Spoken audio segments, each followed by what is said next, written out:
How are you guys in as few words as possible? What's the motto? Nothing. What's the motto with you? Nice. Boom. That joke made me laugh. That's a good joke. That's a good joke. That's a very Billy joke. We're here.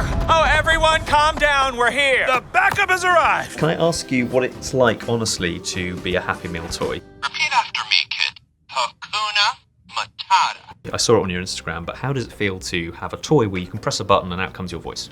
It's pretty cool. I mean, you know, it's a strangely iconic thing, and it's very rare, I guess, very odd. There's a lot of merchandise where I'm just like, whoa, that's my voice coming out of that body, and not profiting off of it at all. Exactly. You're like, having fun. I was like, oh, they can do that? I signed that away? Exactly. I got nothing. Well, for The Lion King 1.5, when you come back, Yes. renegotiate, we'll work it out. Totally. Speaking of which, did you rewatch all 3 of The Lion Kings to prepare for this? There are 3 Lion Kings? Yep. So, does this mean we're going back to the beginning? Oh no, Pumbaa, no. We're going way back to before the beginning. So it goes like this. It goes like this. Lion King. Is it like the Fast and Furious universe where they're all out of order, kind of? Title-wise, yes. Tokyo Drift is actually before. Vin Diesel was strangely at the premiere for no reason. That was fun. He was. Everyone was going Beyonce, oh, there's a Prince. Vin Diesel's Diesel. here. Cool. No, it goes Lion King. Lion King 2. And then Lion King 1.5. There!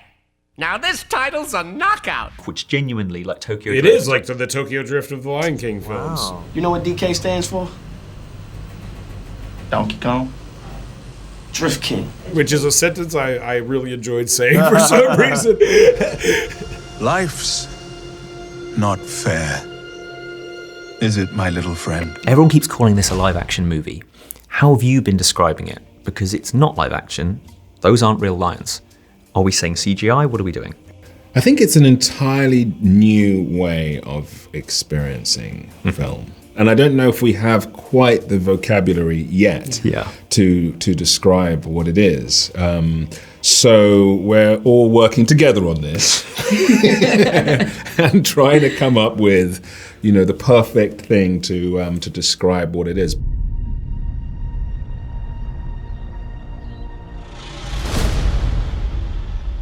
John, help me find the word to sum up the animation style here. Because I don't want to say animation because it's more than that, and I don't like live action.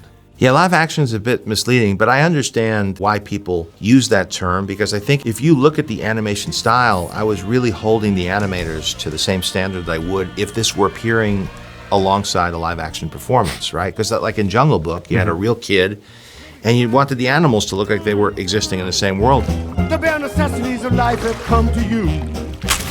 They will come to you. Well, you pull the one real element out, we kept the rest the same. I think for somebody who really wants to understand technique, it is animated. The performances are animated. Yep. Every environment is computer generated. We weren't shooting plates and putting animals in it. So it really has all the work that goes into a Pixar movie or any fully animated film. However, the aesthetic is very much live action and photo real. So I think it's a bit of a new thing.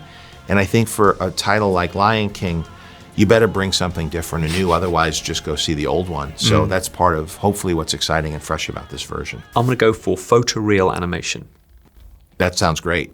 Okay. Photoreal animation. Yes, I'll use that too, actually.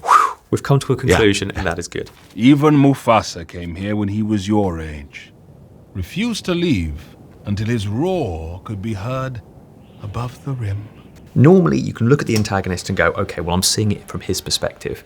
But he is a bad dude. I cannot see it from his side. Oh, interesting. Do you know what I mean? He just, like, kills people and then lies to everyone. No, true. But there's always a but. To play any character, you kind of have to sort of empathize. Not necessarily sympathize, but you empathize with the character. And you try to understand where they're coming from. And I think it's true with Scar as well, that you can kind of see that if he has, and he does have, an obsession, with power and status, that feeling robbed of those things means that, he can't sleep. He can't can't sleep. Insomnia is the problem here. Exactly. Run away, Simba, and never return. I'm thinking when they remake this, he goes to therapy, and everything's kind of just chill. I think, and you know what? I don't think it'll take too much if he finds a good person, you know. It's actually only a few sessions, and he'd be much happier. He'll unlock it pretty quickly. There's 4 or 5 hours out there, you know. But on the plains of the savannah, it's hard to find what you need. I agree. When I was a young warthog! You must have been so pleased with how well Billy and Seth paid off. Yes. Because you must have gone, this is going to work, I think. I knew I come from comedy and I come from improv, and I had known both of them before. Can we keep him? Yes, of course we can keep him. My God, who is the brains of this operation? And they both come from that tradition. Donald Glover, also, you think of him as Childish Gambino, or a musician, or so a cultural influence, or an actor, but his background is comedy and improv comedy.